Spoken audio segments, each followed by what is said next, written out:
the ice, and Washington took advantage. And that's sent down the length of the ice. I say it's touched, so it will not be icing. Forecheck, Mantha centers in front. Kuznetsov had the shot. Loose and puck. There it is. 800. Alexander Ovechkin has done it. And here come the hats and the team.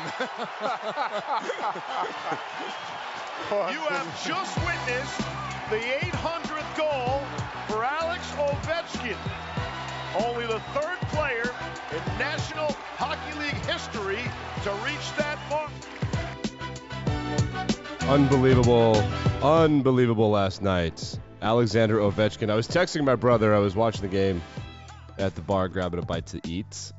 And I was like, Ovie's only 3 away. I looked at the schedule, and I saw our favorite team is playing in my brother's hometown. And I was like, maybe we should go to that game.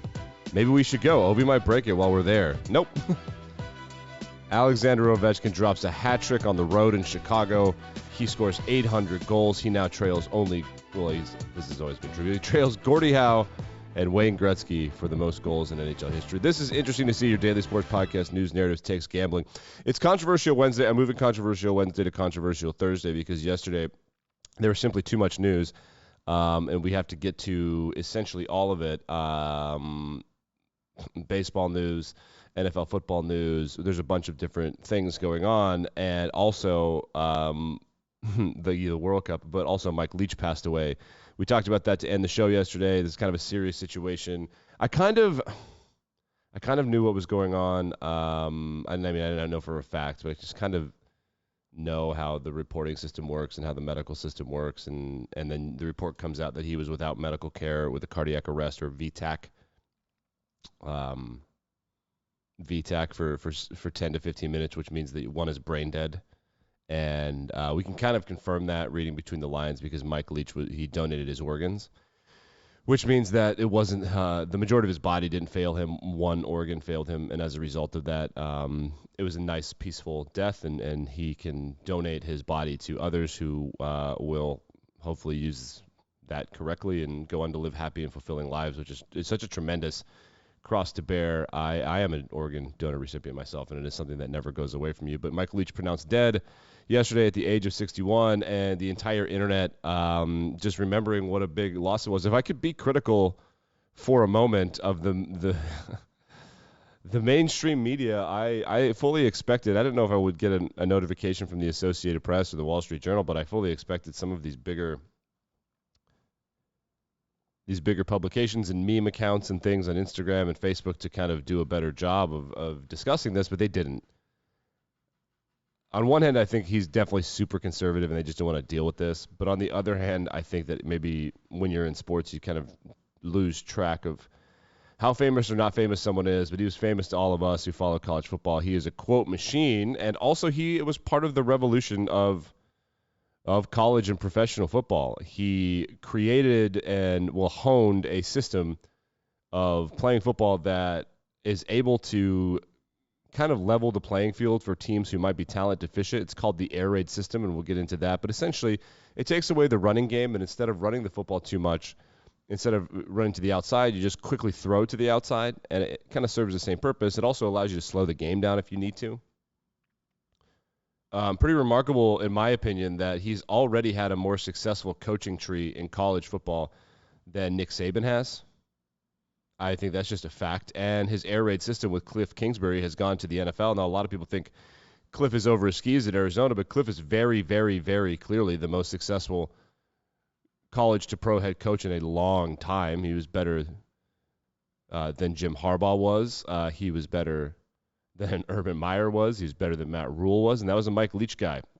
He was Cliff Kingsbury, as we talked about yesterday. Cliff Kingsbury was kind of his first big badass quarterback at Texas Tech. Also in the Mike Leach coaching tree was Lincoln Riley, the head coach of USC and the former head coach of Oklahoma. Lincoln Riley was, I think, a backup or third or fourth string quarterback for Leach, I think, at Texas Tech. And Leach just gave him I guess from what I read, the story was very private.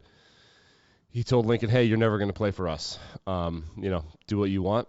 But if you like, I would prefer for you to be a coach. And if you want, that opportunity is open to you. Lincoln apparently stormed off, and then the next day after he cooled off, showed up and started coaching, and now he's the head coach of USC, and he's been the head coach of Oklahoma and Heisman Trophy winners and all of that. Also, Josh Heupel, head coach of Tennessee, he's a Mike Leach disciple, and we were like 2 plays away from half of the college football playoff being the Mike Leach coaching tree. It's simply remarkable, and he will certainly be missed. We've got some quotes for you here.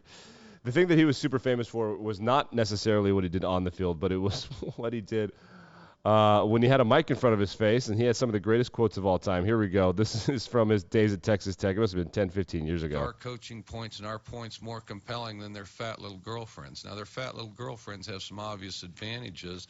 For one thing, their fat little girlfriends are telling them what they want to hear, which is how great you are and how easy it's going to be and how, we had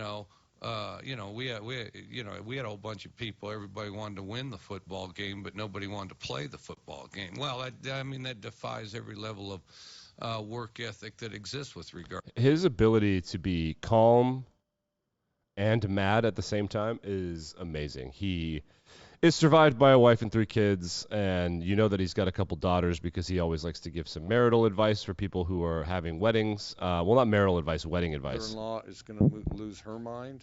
Your mom is going to lose her mind. Several of your sisters and female relatives are going to lose their mind, and they're going to barrage you with constant questions. What should we wear? And then, which of course my answer was, I don't care. And then, what color should the invitations be? I don't care. What should we have for dessert? I don't care. Should we seat this way or that way? I don't care. But see, I don't care is not satisfactory at all. No, it really isn't. Oh man, last thing on Mike Leach is that he and Lane Kiffin were Mike Leach, of course, head coach of Mississippi State, Lane Kiffin, head coach of Ole Miss, and they had been close friends for a long time, dating back to their days at the Pac-12. And Lane and Mike were very, I don't want to say confused, but I would say a little annoyed or kind of dismissive of the bitterness of the rivalry between Ole Miss and Mississippi State. I would argue that it's probably the biggest rivalry in college football. And pause, I'll tell you why. Because they're the only bitter rivals that hate each other so much they're stupid enough to snitch to the NCAA on each other. Even Ohio State and Michigan and Alabama and Auburn know that, yeah, we hate each other, but let's not fucking snitch on this recruiting thing. Well, Mississippi State and Ole Miss are stupid enough to do that. That's true hatred. But Mike Leach and Lane Kiffin simply refused to buy into the locals and the boosters at Ole Miss and Mississippi State saying you have to hate each other. They're like, no, absolutely not. We love each other. We're best friends, which kind of made the rivalry great. For them. Mike Leach wins the last Egg Bowl that he'll ever coach in. RIP to Mike Leach. So we got to move on after all of that. Controversial Thursday will be coming up tomorrow. Have some stuff for you, but let's get into some of the news. Let's start with the World Cup. Leo Messi has never won a major trophy for Argentina, always getting so close. Lost in the finals when the World Cup was in Brazil. He's now 1 win away. Messi dances around, turns the corner, gets inside of him, cuts it back! Julian Alvarez, 3-0 Argentina! What a performance tonight! What an apple there by Messi. Great pass. He played well. Croatia was one of the best teams in the world for the last 5-6 years. Pretty great. Argentina smokes their ass 3-0. Argentina will play the winner of France and Morocco, which everyone believes it'll be France. France-Argentina would be a great World Cup. The Europeans always seem to win, though, man. I'm just telling you. Argentina are the heavy favorite in this game, however. Moving on to baseball, Carlos Correa, the former shortstop for the Houston Astros, and then 1-year deal with the Minnesota Twins to see if he was interested in still being really good or not. Well, he is. Carlos Correa signs a 13-year, $350 million deal. People are like, hey, Shohei Ohtani is watching this, and he's got to be thinking to himself, I'm going to make $500 million. And he should. He's the best player in baseball. So that's why Shohei Ohtani is trending, if you see that on the interweb today.